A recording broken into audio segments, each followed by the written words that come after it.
So after 9 wins in the last 10 games, it can be a surprise to see Eddie Howe has a big decision to make with his starting 11. Of course, in those 9 games, bar the Bromley Cup game, he's been able to name a fairly settled first 11. You know, that midfield three, particularly with Tonali, Guimaraes and Joe Linton, has been brilliant. But of course, there is a decision waiting for Eddie Howe, and that is who he selects in goal once Nick Pope gets back fit from his injury. Now, Pope was injured against Brentford in mid-December, not the Cup game, remember, but in the Premier League game, the one that lost 4-2 at the G-Tech Community Stadium. Since then, Martin Dubravka came in and has had a brilliant record in the starting 11. You can't argue with that. He's kept 7 clean sheets all season, with 6 of those coming in that run. So he has been brilliant, and, you know, what a revival for his career at Newcastle United. One that, you know, took a little bit of a, you know, turned sour a little bit after his move to Manchester United a couple of seasons ago. But, you know, Dubravka's been a brilliant servant for this club, and hopefully this little period, if he leaves in this month or in summer, hopefully this period has sort of, you know, reignited his Newcastle career, and one that people can look back fondly on. But of course, Eddie Howe has got a big decision to make, whether Pope comes back in for Dubravka when he's fit, or whether he stays with the Slovakian. Now, the the obvious choice would be actually stay with Dubravka, despite him conceding 4 at the weekend. He's been brilliant, and Newcastle's defence and looks a bit more secure with him, and, you know, going forward or building from the back, Dubravka is better with his feet than Pope.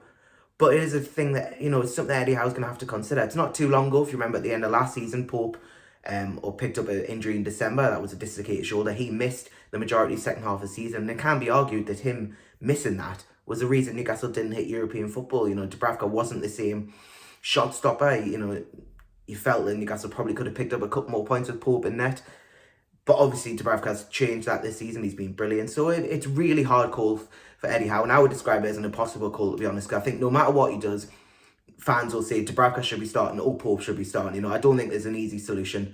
I think Newcastle do look a better team with Dubravka in net. But of course, Dubravka's return to goal has also coincided with Tonali dropping back in that 6th role, and a couple of other things in the team that sort of, you know, it's not just Dubravka being in net why Newcastle won 10 games in a row. He was a big, 9 games in a row, sorry. He was a big part of that, but he wasn't the sole reason. And whether Nick Pope comes in, how much that'll destabilise it, and particularly with the game against Arsenal in the Carabao Cup to come. Now, Dubravka was really good at the Emirates Stadium, there's no denying that.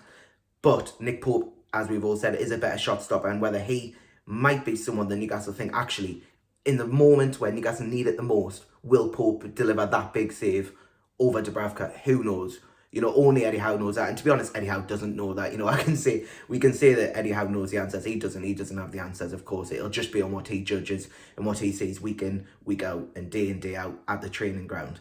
Now, Nick Pope may be back this weekend. We don't know that yet. Eddie Howe will speak to the media on Friday morning to ahead of the game against Southampton, and he'll no doubt explain if Pope is available. But even if he's not available this weekend, Pope is expected to come back in the coming weeks or days and weeks.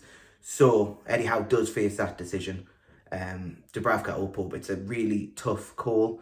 I would like to know your opinion, so please go to the Shields Gazette website, click on any article, and there should be a poll there which lets you give your opinion who you'd start, Martin Dubravka or Nick Pope when they're both fit. And yeah, I think it's a really tough call, and I have no doubt you'll have the similar thoughts. It maybe Martin Dubravka is the one you pick, and maybe that, you know, changing the goalkeeper is too much of a destabilising sort of decision. But I do think it's a really close decision. I do think Newcastle the fan base are assuming Martin Dubravka will stay number 1 choice, especially with the club, you know, putting up such an effort to keep him at the club. I don't think it's as straightforward as, he'll definitely be number 1 choice, because Nick Pope is, you got to remember, is a brilliant keeper. Maybe not as good as feet, but brilliant keeper nonetheless. And someone that will be challenging Dubravka all the way between now and the end of the season. So yeah, Eddie Howe does face an impossible call for me between Martin Dubravka and Nick Pope.